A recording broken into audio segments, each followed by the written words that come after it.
Perfect. All right, awesome. We are now live. And then I think, Ken, for you, you can go live also. I see. At Uh-huh. what's the title? What's What's going going on in real estate? Instagram stream key. You know how to use that? Uh, No? Okay. You can,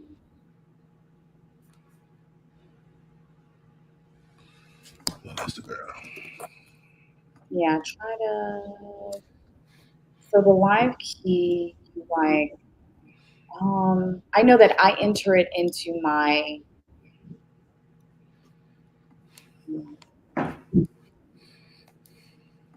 link for StreamYard. Um, so how to stream, copy the stream key and enter it into your streaming software. Let go live once you're streaming. And yeah, I got it. I think. okay, perfect. All right. Well, you look nice this evening. It looks like you're getting ready to go somewhere. Appreciate you. Awesome. Well, thank you so much for logging in. I'll wait for some people to come in and then we can start. I'm still having issues streaming live my on my Instagram. So let me see if I'm able to stream live now.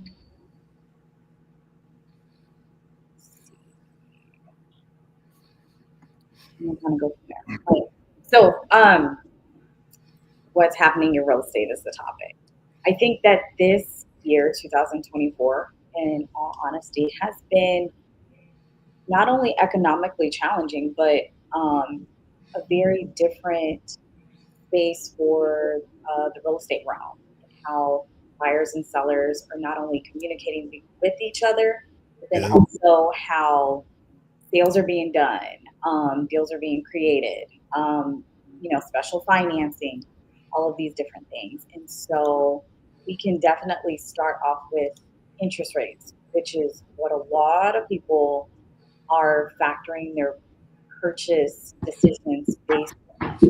Yep. So, of course, historically, we've had, I would say, like an average of interest rates, probably within the last 10 years, average rates are usually in the 6%, right? Yep. And so now that's kind of where they've stayed. And, they've kind of topped off at the high sevens. But a lot of people still are waiting for those 5, 4, 3 interest rates because we already know the twos, we may not see them in our lifetime, if at any. Right. So, I mean, what are your thoughts on that, especially as you do mortgages? You see the bond rates, you see the interest rates, you see the Feds increase and decrease. What are your ultimate thoughts on that? I think the first thing to say is, when the feds are increasing and decreasing the rates, it plays a role in the mortgage industry, but indirectly. And people need to understand that. Like today, they did a 0.25 cut or a quarter of a point cut, right? And people start calling, hey, did they cut rates? They cut rates. Like, no, it doesn't necessarily work like that. When the feds are cutting rates, they're cutting rates on money altogether. You know what I mean? On the cost of money altogether. It doesn't mean that the mortgage industry is going to go and make those cuts immediately. You know what I mean? And so there's really understanding how rates work and things like that is very important. And I think, the news scares people off on, you know, buying homes because of interest rates, right? But people need to understand how interest rates work and how money works, right? So if I'm buying a house, I'm gonna give you a good example. Okay. If I'm buying a house and during COVID and people are over buying on those properties, right? They're in a deficit right now as far as their the value of those properties. those properties actually depreciated, right? Versus once the market corrected, they depreciated. Versus if I'm buying a house right now and the rates are higher, right now I'm more in a buyer's market, and the sellers are more acceptable to lowering the price for the homes when realtors are making offers, offering seller credits when realtors are making offers, right, to get their homes sold, because there's not that many buyers in the market currently. So it's more competitive to the sellers than there are to the buyers currently right now, which is helping the clients out. Because if I can have a home that is cheaper, I'd rather take a cheaper home than a cheaper rate, because I'd rather not overpay for a property if I don't have to. That's my take on that. So I've definitely had to have those conversations with clients. Like, if you really like a particular house, but it's outside of your budget, then it's better just to obtain something within a comfortable price point versus waiting it out, because then now you're not utilizing your money, you're not gaining any equity, and interest rates, of course, are just going to continue to fluctuate. And so it's like, take a cheaper house, stay within your budget, or stretch yourself thin to find your forever home, but it's your first home, right? So I think coming to Jesus type of conversations are being had with the first time home buyers, and how to utilize their first home to then leverage their assets and their equity to get into their next home that's going to be their upgrade or forever home, whether it's the second home or the third. Like right now, your first home is not going to be. It's not going to be a forever home. I can't tell you how many times I see people buy properties and then immediately like want to sell it. You know what I mean? What would you say like the average? I'm seeing people are probably sitting in their house 2 years, 3 years max, right? Yeah. I'm seeing clients literally buy a house and then sell it within 2 or 3 years immediately. Like something's happening. They don't want to live there no more. They want to go bigger. They thought it was good enough for them, right? Which I'm happy for it, right? Because they're coming back to me for the loan, you know. But at the same time, like your first home is not gonna be a forever home. The name of the game is to buy a house. Period. Yeah, that's the name of the game. Period. I completely agree, but the numbers, it's like home prices are still going up, demand is still there, and then interest rates. Would you say over this year they've kind of stayed steady, or would you say they've increased in size? They've probably come down slightly, but not as much. Not as much as we would like, right? Right now, FHA rates are lower, which are amazing. Where are FHA rates right now? Right now, I'd say I'm quoting clients like 6 1/8 or 6 1/4, which is 6.125 or 6.25 right now at par, which is not bad at all. You know what I mean? Because at one point it was in the 7s.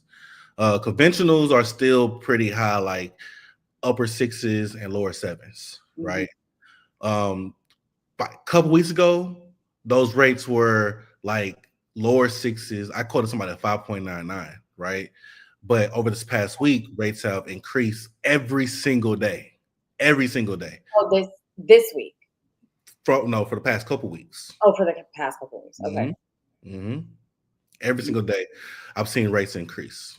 Okay. Which has been, it sucked a little bit, but it's cool. It happens. Yeah, no, for sure. So that's why we can't allow the real estate market to dictate us. We have to be the ones to say we're willing to jump in when we're ready. And understanding what your estimated loan and mortgage look like,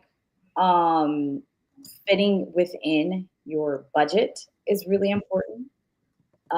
Understanding what your finances look like so that you're not living with you are living within your means and not above them, and seeing if purchasing right now is for you.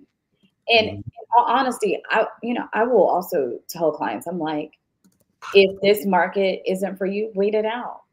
Yep. But there are opportunities to make home ownership plausible. Mm-hmm. So I'll ask this: when you come in contact with clients Mm-hmm. who need kind of financial guidance, what do you suggest that they do? What resources and guidance do you kind of provide to them in the event that they're not necessarily like in a good place? So I would say, like, if clients are coming to me and they're definitely wanting to purchase a property, and maybe they're not ready, whether it's a mental thing or it's actually they're not ready. I have different resources I refer to clients. I'm always telling clients to look out for certain, things to watch out for. I'll collect their information. I'll send them information via the resources I have. Every week I get updates on the real estate market and what to buy, what needs to be done. If they are not ready based on credit, I refer them to credit repair specialists. We start off doing soft pulls anyway. And so whenever I have a client that comes in and not necessarily ready to purchase a property, we'll do the initial soft pull to see where their credit is, Mm-hmm. right? And then I'll give them like a guideline of what to do. I'm not I'm not a licensed credit repair specialist, but I can tell and see what's going on in your credit to say what needs to be done. If you're not paying the bill, you're not paying the bill, right? But if you have like high credit card balances, or if you may have a charge off that can be paid off, I'll say, hey, I recommend this. However, I'm not a lawyer or attorney or a licensed repair specialist. I recommend speak to one of them to help you get the best credit. But we do offer score simulators to help improve clients' credit. With that, with clients the clients that are ready and have good credit, or they're a little weary, I'll say, hey, it's not bad to go to those first time home buyer courses or classes to learn more about what it takes to buy a home, because buying a home is a real big step in your life journey. It's a really big responsibility. I've owned multiple homes, all of them been big responsibilities. I have a house right now that's a big responsibility that I have. And so people sometimes not prepared for that. So just having the mentality to know that when you purchase a property, you're purchasing an investment property, no matter if it's for your first home or it's your lifetime home. It's an investment for you and your future. So getting as much education and working with professionals like you who are steady putting information on the market. I think I get email from you almost every day, giving clients great information. It's very important during their journey. I agree. I think it's very valuable to continue to keep buyers, even in a down or up market, just aware of what their options are. So no, I appreciate you for acknowledging that. And I Mhm. think when you teach people things, they end up trusting you, Yep. right? Because you're giving value, you're giving knowledge. And so I tell me, what do you feel about your overall thoughts about like home affordability? Do you foresee it getting better in this upcoming year, or do you feel like we're kind of like in a stagnant period? 'Cause- Uh, Honestly, I don't see it getting any better, because we already don't. It's already having home ownership is already a scarcity right now. We don't have enough homes for people, even though it's quote unquote um a buyer's market, Mhm. right? There's still not enough homes to set a quote unquote purchase, right? And people are still a little scared to purchase properties due to the interest rate and what the news are saying. But I Mhm. tell people all the time, regardless of what the interest rate is, it's most important to capture that appreciation and to capture the equity that you get in the property, right? As far as affordability standpoint, as far as the market in that way, it's expensive. Housing prices are going up, and the amount of money that people make are not. You know, and so it's good to, especially when you're buying a property, especially your first property, not to overspend, right? There are good affordable homes, especially here in the Houston area. There's still affordable housing programs, there's still down payment assistance, there's still grants out there available to get you into your starter home that you can use in the future to either one day sell for the appreciation or rent out to a family who can't afford a home right now or who can't qualify for a home right now. Help them take the same journey that you took. And so that's So all about with it. you and Top Choice Lending, what are some DPA, down payment assistant, opportunities that you guys have to offer Mhm. for people who are currently looking for options that want to know what their options are. Can you let us know about some options that you guys have? Cool. I think I want to start by starting kind of explaining what top choice lending is and how working with a company like us is beneficial, right? So I'm a mortgage broker. I've been a mortgage broker for going on 8 years now, and there's a difference between lenders, and understanding your lenders is very important, right? You have me, who I'm a mortgage broker. I work with over 30 different banks or lenders per se that offer different programs based on your qualifications or things like that. Then you have banks, Chase Bank, Wells Fargo, credit unions, and these local banks that, they lend out the money that you put into the bank, literally. They have a portfolio. They want these type of clients. You have to fit within this box. And if you don't fit within this box, you don't qualify, right? Then you have correspondent lenders that kind of are the same thing as a bank because they have to use bank lines. They may be a little bit more flexible as far as some of the guidelines, but they still have to put you inside this box. Us as a broker, we have so many different programs that are available that we're a lot more flexible than a lot of lenders. It's like when you come to us, we literally shop for the loan while you shop for the home. Like we can pull your credit. We'll pull your credit once, and if we start with a soft pull, and we take that and we go shopping with that, and we have a list of lenders that will see, okay, this is what the rate is based on this scenario. Right. And we'll quote your rate today, and then one lender rates will go down, and we'll see it, we'll see that rate went down for the particular lender. So it's always good for us to check in with you guys, but you to check in with us to make sure that you're getting the best deal. Yeah. As far as the down payment assistance programs that are available, we have TSHAC, we have TDACA, which are 2 Texas bond programs here in Texas. We have FHA 100 loans, which is 3.5% to 5% down payment assistance programs for FHA loans. We have 100% loans with conventional loans. I mean, we have any type of down payment assistance program you could possibly think of to help qualify. We don't have portfolio loans or loans like that banks may have. They may offer you, that I see a lot of realtors are promoting, which are not bad for clients at all. But we do have competitive DPA programs that are available for our clients to help clients still earn that home ownership. Mm-hmm. Yeah. So a lot of people don't know how to utilize a mortgage broker. Right. A mortgage broker has a lot more options, and they're flexible, especially for people who want to kind of find a one-stop shop. I think that's really beneficial. Exploring options, especially if you have complex profiles and not necessarily a cookie cutter type of income or streams of income, multiple, especially for entrepreneurs. What would you say that some of the more difficult cases, what do those even look like, and how are you able to service them? Oh, Lord. I get a lot of those. I think sometimes realtors forget that I can do regular loans, but it's cool. I mean, we have difficult loans, and we can help clients in difficult situations. And we, FHA, believe it or not, goes down to a 500 credit score. A lot of people don't know that.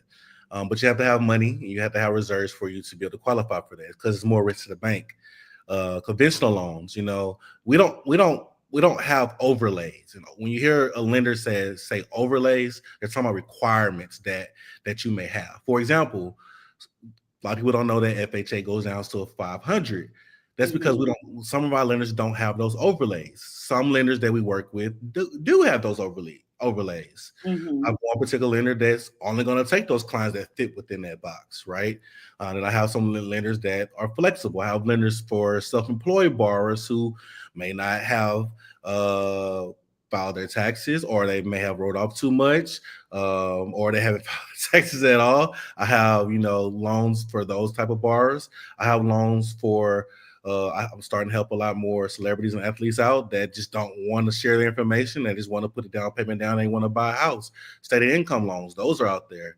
Of course, the regular conventional FHA, VA, USDA loans, we have those. I have every type of loan you could possibly think of. I'm doing commercial loans. I have a $10 million portfolio that I'm working on right now. refinancing. I'm working on jumbo loans right now in Florida. I have a $3.1 million contract I got this week. You know what I mean? So I'm just we have so many different loans available for clients to obtain home ownership. There's no excuse why. We have a loan for every scenario. And if we don't have a scenario for you, we're going to give you that game plan on how to get you into a home, if you don't qualify right now. Typically, if it comes to me and we can't do it, then it can't get done, but I'm very knowledgeable on my guidelines. I study those and I read those every single day to make sure that we're staying on top of that. So every scenario is different. A lot of times we'll get clients in that, banks can't do, and they don't know how to do it. And I'm not going to tell you how to do it because I'm going to get it closed, right? And then once I explain to the client like how this was done, they're like, dang, that's all it was. I'm like, you just got to be able to read and understand how guidelines work. And what a lot of loan officers understand is it's not necessarily about the guidelines. It's the picture that you paint for that guideline, right? There's 3 different colors in the guideline. You have black, white, and gray. You know what I mean? And gray doesn't mean bad. Gray doesn't mean that this is what this scenario means, and it's how the underwriter understands the scenario and feel. Because at the end of the day, us as loan officers, we are the licensed people, not underwriters, believe it or not. So if you're working with a loan officer that truly understands the mortgage market and understands and studies the mortgage game, those are good loan officers. Mm-hmm. No, I completely agree. And what a lot of people don't know or understand is that every underwriter is different. And sometimes it's very subjective, just like an appraisal, right? And it's not the lender making the decision, it's ultimately the underwriter. And the lender you're like curating their profile, their package based on the guidelines set so that you can then offer it to the underwriter for approval. So I think that's really important to understand. Hey, please get all of these things over to me. If there's adjustments that need to be made, take my advice. Right. So that we can hand this over to the underwriter and allow them to assess your profile and your file for approval. Because we do this every single day. And I would say right now, overall, the national market, right, has less inventory than what the historical numbers have called for. And I think also because of the pandemic, we're trying to play catch up. And that is also a reason why feds haven't really cut rates, because they don't want us to get into a recession. But also now it's kind of causing inflation. Right. Now we're in that kind of static period of, okay, so interest rates have been going back and forth for probably the past year or so. They haven't hit the 8% like they did last October. I want to say that is when the highest of interest rates were. Yep. People were still finding ways to purchase a house because they needed to. Yep.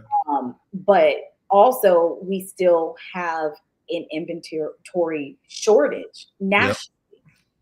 But there is inventory available, especially here in Texas and specifically Houston.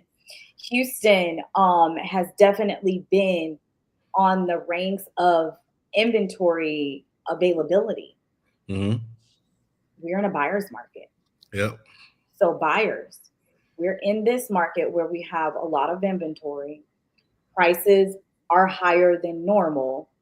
Interest rates have been steady. They do go up and down depending on the market and what the feds decide to do. Didn't they just cut rates either yesterday or today? Today, the feds cut a quarter. And so what interest rate is that as of right now for FHA and conventional? Well, FHA, let's say, is right now is like at 6 1/4, 6 1/8, which is 6.125. And conventional like at 6.825 to 7%, right? The feds cut their rates. That's the cost of money. That's when you see the feds cutting rates, they're cutting the cost of what that money is. It hasn't hit our market yet, right? And it probably won't, because they're still trying to control the inventory, right? We have seen a decrease in the past few months as far as rates, Like I said, a couple weeks ago, they were actually coming down. I was excited for it. But in the past few days, even today, I got an email saying, hey, rates have worsened, right? And so it's all about at the end of the day, we're focused on the interest rates. And at the end of the day, I try to teach my clients on how to properly buy a house. The only time rates, it always matters, but only time rates really matters if you plan on staying in a house 30 years, right? But if you develop the system of making extra payments towards your mortgage, right, you're actually paying less on the interest rate that you thought you were over time. So making small extra payments, if you're paying $50 extra, paying an extra payment, right, every year, you're actually not paying the interest rate that you signed up for in the beginning, because the interest rate is based on a 30-year amortization, right?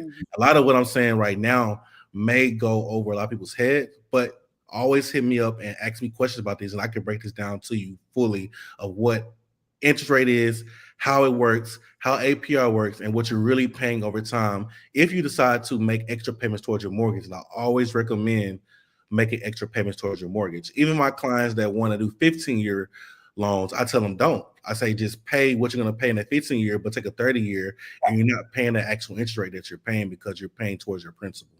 Right. And since we're live, we are taking live questions. So if you guys have any questions, place them in the chat so that we can answer them between Ken, who is a mortgage broker. I am an experienced licensed real estate agent. We are here to answer your questions. And then also, I was reading this CNN article. They did a poll and it showed that 90% of American renters under the age of 45 want to purchase a home right now, but they just can't afford it. And so this shows two things. One, why the market is sluggish, which is what we're talking about. And we're talking about how we can also make it affordable if you guys seek out the right resources and guidance to do so. Right. And again, buying that dream home may come in a couple of years, but if people are truly tired of renting, there's opportunities. There are grants, there are down payment assistance, there are a lot of ways that you guys can combat what the market is trying to dictate, because the market is, some things we can't help, but then also it depends on our spending. And that's how the feds either increase or decrease rates. And so I think that that's really important for people to just sit back and understand what they're truly wanting and their affordability in that want, and sitting down with their goals and in finances. How often, like for you, Ken, yes, you are a mortgage broker, but you own real estate and you invest. What would you say people should do financially with advisement? How often should they sit down with their finances or a professional to really kind of assess their budget and what they're trying to accomplish with ownership? That's a real loaded question, because it also depends on the type of income that you take, right? I sit down on my CPA. I got a CPA meeting at 8:30 in the morning. We do this every month as far as my spending habits and how to manage my spending, because the markets change every single day, right? But I would say talking to somebody every quarter is extremely important to see what's going on in the market, see how to spend, see how to save. A lot of people we don't take resources like CPAs and financial advisors as an advantage. We see them and we run from them, but they're actually very, very, very important, because they can help us manage our money. And manage your money is more than putting money into a savings account, because that's what our mama and daddy told us to do. And that was actually the worst thing they could have told us to do, right? Yeah. It's putting our money in a savings account, and that's it. You need to put your money to work for you to make money, whether it's in real estate, stocks, or anything like that, to help CDs, to help create that income. And that's what owning real estate's about. It's about creating that lifestyle. It's about creating your retirement plan. Think about real estate as a savings account, right? Instead of you putting money aside to put into your savings account, you're putting money into your investment account, which is appreciating every month or every year based on whatever market it is, right? So if you had bought a house in 2020, let's just say, I'm giving an example. I had a client who bought a house in 2020. He bought it for 320,000, and within a year, the house appraised for 500,000. Right. So his money grew $200,000 because he started putting money into his investment account. Right. Mm-hmm. Right. And it wasn't him talking, because if he had listened to his mom and daddy, he wouldn't have bought that house. He listened to his a good friend, which is me. Basically, I was like, "You're gonna buy this house, bro. You're gonna have to buy this." And it benefited them a lot. You know what I mean? So talking to professionals who understand the market, who are doing this for the people and not for the money, and really love and have a passion for helping people, that's what you should talk to about your money. And I say, like, every quarter is a good way to start off. When the new quarter is about to start, 2025, January, talk to a professional about what you should do and how you should financially plan for your future. Tax planning is a part of that. I have an amazing CPA who I do tax planning with. Having a financial advisor that's really in it for you. That's important. And really honing down on your finances. Yeah, I agree. If anyone needs CPA, tax professional, financial advising resources, feel free to reach out to either Ken or I. I have all of those things. I use them. I can admit I probably need to use them a little bit better. I don't meet with them quarterly, but I meet with them at least once. Between both a CPA and a financial advisor, I meet with them probably about 4 times a year. And so with us being serial entrepreneurs, we're set up a little bit different. So it looks different for everybody, but you can never not have a CPA or a tax professional that is licensed. Yep. Or a financial advisor. And sometimes people think that a financial advisor is expensive or they can't afford them. I mean, even if that advice from that financial advisor will save you thousands of dollars or earns you thousands, if not millions over your lifetime, then that initial conversation or that initial investment is worth it. I truly believe that. Definitely. And also financial advisors, they make money on the back end. They don't charge you up front. Yep. So, let's debunk that methodology in our mind that these professionals are expensive and we don't need to meet with them or we don't need their advisement, because yes, we do. And especially as tax codes change. Yep. Pretty often, especially with new administration, midterms. I mean, these things change periodically. So, it could be your job to stay on top of it, or it could, definitely be beneficial to talk to someone who stays on top of it because it's ultimately their job. Yep. So I think that that's really important. I did want to throw this out there. So the median home price in the United States right now is $429,000, which it's up 4% over the previous year. And despite the sharp drop in demand, there are still more buyers than sellers on a national level. And what that truly means is, yes, we overall are at that 429 price point. But there's still a lot of opportunity where we have home builders that are building in lower price points. It's just not necessarily the average, but they are still building in those $200,000 to $300,000 price point. I can definitely say some areas. Ken, where are some areas that you see some of your clients taking advantage of price points under that average of 429?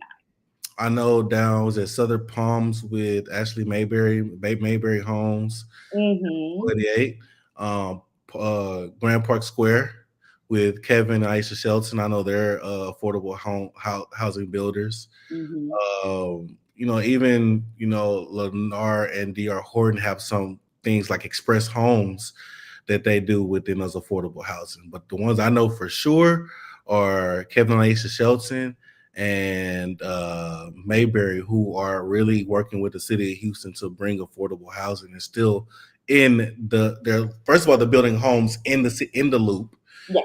right?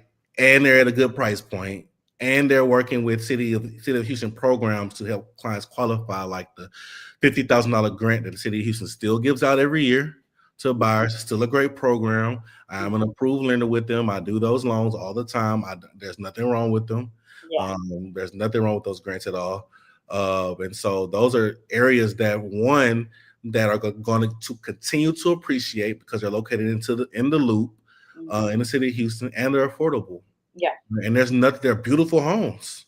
Yeah. They're beautiful homes. They're spacious, and they're perfect for first-time home buyers. I want people to get out of the mindset that affordable homes are not good quality homes. Right. No, that's bad. That's a bad thing. Bad thing to think about. As of right now, the nation is having an affordability issue. Mm-hmm. So we need homes that are affordable to the average person that, is a W-2 or making under $200,000. Those are the average workers. There's more of those than the 1% earners. Yep. So to attract people, you want to understand, is it affordable? Yep. Can I afford it?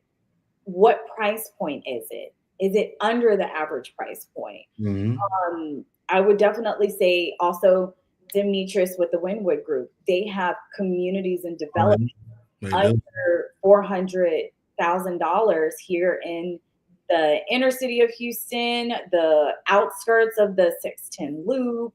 Mm-hmm. You have City Sign Homes that also partners with the city of Houston that give up to $150,000 to qualified buyers off of their mortgage. That's crazy. And so I'll give you an example. Let's say their homes are market valued at $375, $350, and you qualify. And these are actually Harvey relief funds that have been designated for home ownership. Mm-hmm. I don't know that, but so you can qualify as a Houstonian to purchase these affordable homes, which just because it says affordable doesn't mean something's wrong with them. They're new construction properties in the city, and you are only taking out a loan for around $222,000 because they are literally forgiving that additional difference of that market price for qualified buyers. I could tell you that. I'm sorry to cut you off. I could tell you that I've walked into $1 million home in Sienna Plantation and seen the same plank flooring on $1 million home that I was seeing an affordable housing home in the city. Yeah. Same materials, right? It just different side of Houston. That's wild. And you have Builder Source that is sourcing these materials to builders. Yeah. Builders are placing them in their projects, and depending on the location, what is all included and how big the house is and the comps in that area, that's of course why prices will differentiate. Mm-hmm. But the materials can sometimes also be spread through $1 million projects, just like you stated, all the way to the 300s. Right. So, just letting people know, like, there is opportunity out there. It's just really coming to yourself to understand, like, what am I willing to sacrifice now in order to gain an asset? Mm-hmm. What am I willing to work toward so that I can become wealthy, and all of these different things? Yep. What are some additional misconceptions that you come across with some of your buyers? Down payment amount. Everybody thinks that you got to put 20% down. No, if you're a first-time home buyer, 3% for a conventional, 3.5% for FHA. You don't have to be a first-time home buyer to get FHA loan. A lot of people think that. What else? If you own an FHA home and you get married and your spouse hasn't had one, you can buy a property using the same loan. If a person who's on a loan with you has never bought a home, you now consider a first-time home buyer, right? That's important to know. Another thing, first-time home buyer doesn't mean down payment assistance. It just means a lower down payment, because you can qualify for down payment assistance without being a first-time home buyer. Yes, you can. Yeah. So those are a lot of the misconceptions that I get whenever clients are calling in and things like that. And just want to, let you know that there's so many different programs to help you buy homes, right? Take advantage of them. You don't have to buy the biggest home on the block. Let that first home be your investment home, right? Get your feet wet in the business, right? And then buy your next home, or your dream home, because like I say, every client I've seen, a majority of them have either bought and sold, or they're thinking about selling in the next couple of years, because they want either family size is growing or some of that nature, So it's not your forever home, especially your first time. And I just want to add, we have about 15 more minutes on the live, but if anyone has any questions or any recommended sites to use. Recommended sites to use for what? Can you be a little bit more specific for me? But yes, Ken is a licensed mortgage broker. He owns his own mortgage brokerage. He has a team of agents that assist clients all over. They are licensed in how many states? 3: Texas, Louisiana, and Florida. Okay. And you guys, they're like a one-stop shop, and you're able to utilize their services to understand what your financial options are if you want to obtain real estate. One question, Ken, a lot of people are really waiting to refinance. What does that process look like if they have a good amount of equity in their home, and then they're ready to refinance? What does that process look like? It's the same as purchasing a property, basically, especially if you're doing a cash out refinance. If you're doing a cash out refinance, trying to take cash out, which a lot of people are, you have to still have your job. The same DTI requirements are there as well. They're going to need if you're W-2, your 2 years W-2s, 1 month bank statement, 1 month paycheck stubs, 2 months bank statements, copy of your ID. If you're self-employed, they're going to need your tax returns, 2-year tax returns to qualify you. A lot of buyers, though, because they have such great interest rates, are doing HELOCs, which are second liens or home equity lines of credit, where they're not refinancing their first loan. They're doing a HELOC on their loan, using that equity to either purchase another property or invest or pay off bills or whatnot. So those are options as well, because people are not wanting to refinance out of those 2% and 3% loans. So a HELOC, home equity line of credit. And what is like the average as of right now interest rate like on a HELOC? It varies. I mean, they're definitely higher. They're going to be closer to what the rates are now, 8%, 8.5%, depending on the lenders you go through. Texas has this weird 508-6 loan law in place, meaning that you can only refinance doing a conventional loan on a first lien, and there's not many lenders out there that are doing HELOCs. But when you work with an amazing broker like me, who has every program under the sun, we offer HELOCs for clients who don't want to refinance their first lien and they want to take out equity in their property without touching it. And a HELOC is the same thing as a credit card, but you're using your equity.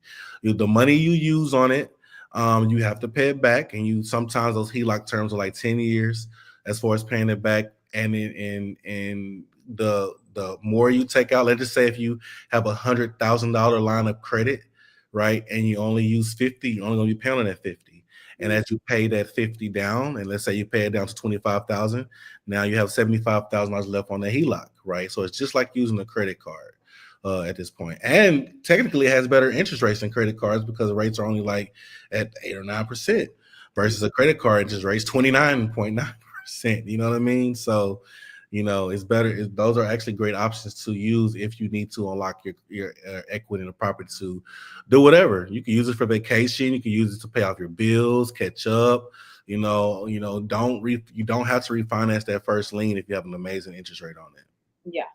That's amazing, because not only can you use this for any debt relief, but Mhm. then also you could utilize it to put it as a down payment on any other particular real estate purchase. Is that correct? That's correct. You can use it to invest. How people out there that want to learn how to flip properties like me, if you have equity in your home, you could take a HELOC out or a HELOan, either one of those two, and take that cash out, use that money to invest, make you some money, learn how to make some money, and then pay it back. And now you just learned how to use free money, quote unquote, to invest, basically. I love to hear that. I mean, some people don't know that you're an investor as well. What type of investments do you partake in? Mostly fix and flips. So the ones I have my hands on a day-to-day basis are fix and flips. I do invest in development as well. A lot of people don't know that, but I do invest in developments, invest in developments in Florida. But ones you see me post every single day is fix and flips. I do luxury fix and flips. I love interior design. It's a passion for me. It's not a job for me. I could do it with my eyes closed. So I love investing. I love taking homes and creating masterpieces out of them.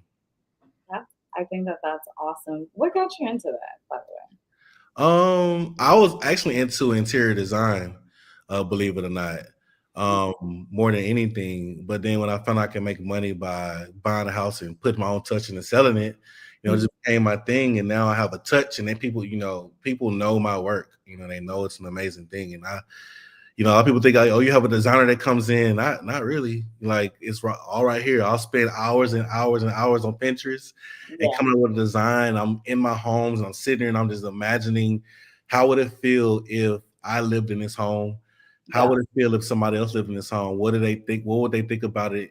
What would they think how this look? Does this color match this color? Does this accent match this accent? What can I do different in this home that nobody's ever seen before in any other home? right. Right. So that's what I love doing. I think that's awesome to have such a well-rounded, diverse resource when it comes to, you know, processing loans, real estate investment, commercial development. That's an amazing source for a client, because I would have to say that as a homeowner, it is very beneficial for you to think beyond a home as just your only investment. Mhm. And you don't have to have a huge portfolio Nope. if that's not something that you want to do. But just like understanding, you could take what you are gaining equity in with your primary residence and utilizing it in so many other ways, whether it's to start a business, to Mhm. purchase another property, to pay off debt, whatever the case may be. Mhm. So, that's amazing you've caught on to that. Yeah. Um, so we have a question by Robert. Ken, what's your recommendation to refinance? Like, how much of a drop in the interest rate from your original? It all depends on what's your goal in refinancing. Is it just to lower your interest rate? Is it to take cash out? Because if you bought a home in 2020 and you want to take cash out, you're not lowering your interest rate right now. You're actually going to increase it. So the question is, from what I'm going to ask is, what's your goal in doing a refinance? Can you see me? No, I'm gone. I don't know. I thought maybe baby girl walked in the door. I don't know. Sorry, guys. And then I have no idea. And then he said lower monthly payments is what he mentioned. Lower monthly payments. Hmm. You must have a higher interest rate. And if you just want to lower your monthly payments, and you're going to do what they call a rate and term. And so, depending on the type of loan that you have, if you have an FHA loan, You can do a streamlined FHA where it's just straight streamline. You just refinancing the loan. You may have to pay a little bit of close costs out of your pocket to refinance. But those FHA streamline loans, we don't need credit. We don't need income documents. We don't need to qualify based on your income. It's strictly based on your actual mortgage payments. If you're doing a conventional or a regular FHA or VA rate in term, then we're going to need to qualify you based off your income and make sure that your DTI is in line. But VA and FHA have what they call streamline loans, where you don't need any income documentation. We literally do what they call a mortgage pool and pull your mortgage score, and we qualify you based off of that. Your credit does play a part of what the interest rate is going to be. I see you now. The credit does play a part, which interest is going to be on a VA EARL interest rate reduction loan or FHA streamline loan. But those are great loans to do if you already have a FHA or VA loan to refinance your property and get a lower rate. You also have options. A lot of people don't know this too. If you already have a good rate, and this doesn't benefit me at all, I'm gonna give y'all some free game. I do this for the people, right? If you have a low interest rate, you can call your mortgage company right now, your actual mortgage company, and do what they call a recast, right? And let's just say that you bought a house for $200,000 and you only owe $100,000, and you have an amazing rate. You don't want to refinance. You can call your mortgage company right now and do a recast, and they're going to just reassess your loan and you base your payments off of what you owe and not what the beginning balance was.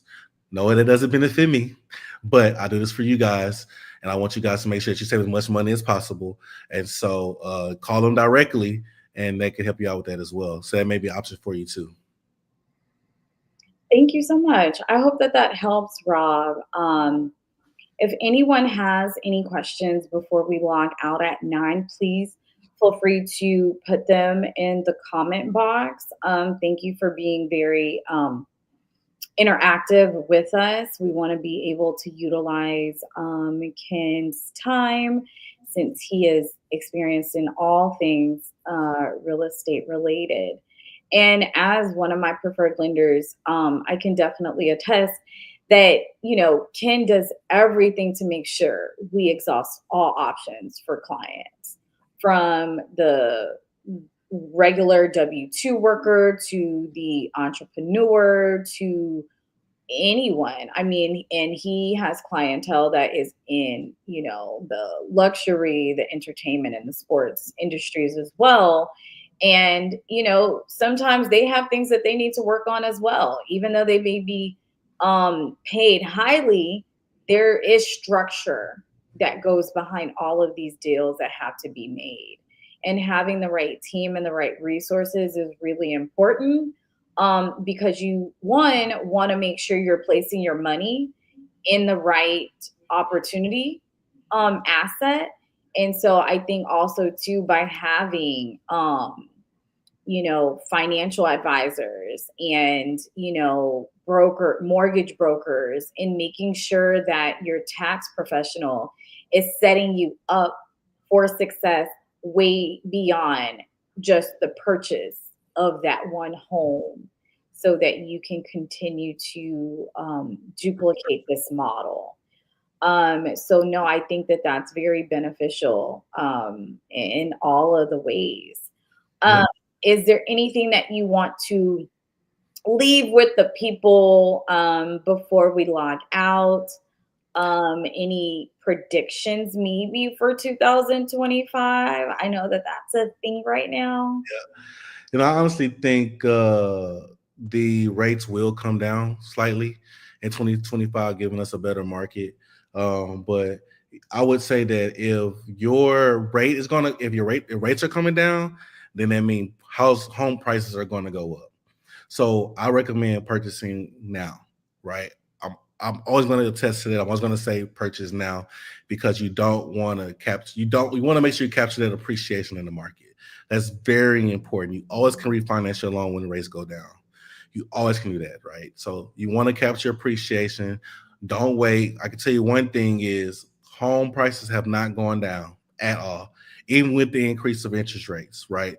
You've seen a slight dip based on because people are overpaying for homes. People were severely overpaying for homes, but overall, home prices are still going to go up, and they're forever going to go up. They've been forever. You know, our parents, when they bought houses, they were paying buy houses for $15,000 to $20,000. Yeah, that's now your down payment. You know, in some homes. You know, you know, I don't foresee, just like you said, I don't foresee us having anywhere that has depreciation in an overall scale, more so appreciation. I think the appreciation levels may be higher and more steadily growing in certain areas versus others, but I see more stability and appreciation versus a depreciation in any of the pricing right now. I could tell you now something right now that I'm preparing for. You know, just owning, you know, a lounge downtown. We're getting kind of like some updates, things like that. You know, FIFA is coming to Houston in 2026, right? And that's going to bring a lot of value to the city. And I would say to take advantage of that, especially if you're buying affordable homes and affordable home in those areas, because one, people have to have somewhere to stay. Right, that's going to increase the value. And once FIFA leaves, the value of the property is still going to be there and going to continue to increase, right, for the city. Because it's set a comp, it's set a mark in the city. So with that demand, which is where that price increase comes in. So yeah, I agree. So I think that's going to be very important, you know. And you know, I was thinking about one of my house, because my house has been sitting on the market because the price range that it's in is just, there's not a lot of buyers in the area. My home is unique. I was thinking about the advantage of, well, maybe if I keep it, right, I can rent it out right now for maybe a year, and then when FIFA come, I can make a lot of money based off of people needing a place to stay in the Loop, and they're right there by the Galleria. Just how much I can charge per night. You know what I mean? How much money I can make just by doing that. So just think about that. Anytime you're living in, like, especially here in Houston, there's a lot of things going on in the city. There's a lot of improvements going on in the city. Take advantage of what's going on. The city's giving out free money. For sure, those grants are free money, right? Take advantage of those. Learn what down payment assistance is. Learn what it does. Learn how to use it the right way. Not all of it's free, but some of it is. Take advantage of those, right? Make sure you're getting into the right type of loan. Make sure you're taking advantage of when rates drop. And make sure you always take advantage of what appreciation is. Homes are always going to appreciate, especially in cities like Houston, because more and more people are moving here from out of town. So take advantage of the appreciation market. Do not wait for rates to go down. These mortgage companies are already seeing how much money they can make with rates already where it's already. I don't see them bringing it down too much more. You know what I mean? 5s, maybe 4s. We'll see. But these mortgage companies, they see how much money they're making, even in the market that we're in now. So, you know, don't hold your breath and wait for the market to come down. So, yes, no, that's a great thing to leave as we enter into this new year. For everyone that is watching or that will watch later, consider purchasing. Yep. What is it going to do but benefit? Yep. And the only advice that we can tell you is to purchase within your budget. Yep. And you won't know what that looks like until you get pre-approved. Yep. You can try to calculate it, you can try to understand it, but until you have a licensed professional like Ken review your income, your debt, your credit, what are other things that you look at? Tax returns. Yep. I'm looking at your income. I'm looking at your history of income. I'm looking at your stability to income. I'm looking at your credit. I'm looking at your credit profile, because just because you have a 6 or a 7 doesn't mean your profile is good. So looking at your credit profile. I'm looking at your assets. I'm looking at how much money is in your account. I'm looking at what your mostly your deposits. I don't care what you spend your money on. I just care about what your deposits are. Unless you have a debt that you didn't report in your credit report. So things like that is what we're looking at. Whenever you're getting ready to purchase a property, I always tell clients just to calm down and just sit down for this time being until you're done. You don't want to make any major purchases or pay off any major debts unless I tell you to, because you don't want to mess up your credit profile or mess up the assets that's in your bank account. No, not at all. Well, I definitely hope that you guys have found value out of this video. Ken, where can the people find you? If you can definitely find me on Instagram, ken.gilliard, TikTok, ken.gilliard, Facebook, Kenan Gilliard, my website, www.topchoicelending.net or .com. My cell phone number. I mean, I'm everywhere. You just put my name in, I guarantee you're gonna find me. Yeah. Well, awesome. I hope that you guys have enjoyed this information.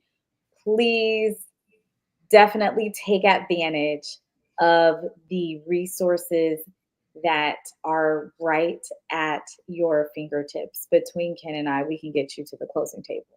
We can add properties to your portfolio. Yep. We can definitely service you in all of the ways. So thank you, everyone that is watching now, that will watch later. You have all of my information. Please feel free to reach out. Ken is one of my preferred mortgage brokers. Him and his team is amazing, and I trust them with my clients.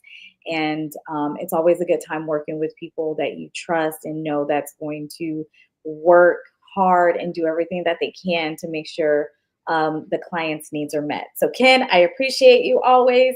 Thank you. And I'm just loving our smiles. I just want to plug my dentist because she got us cheesing like right. You know, look at that smile. Yeah, white, straight. Shout out to her, okay? Shout out to Dr. Joy. Yes, I love her. Well, awesome. Well, Ken, thank you so much for your time. You enjoy your evening and happy holidays. You too. All right, awesome. All right. Bye, everyone. Bye, y'all.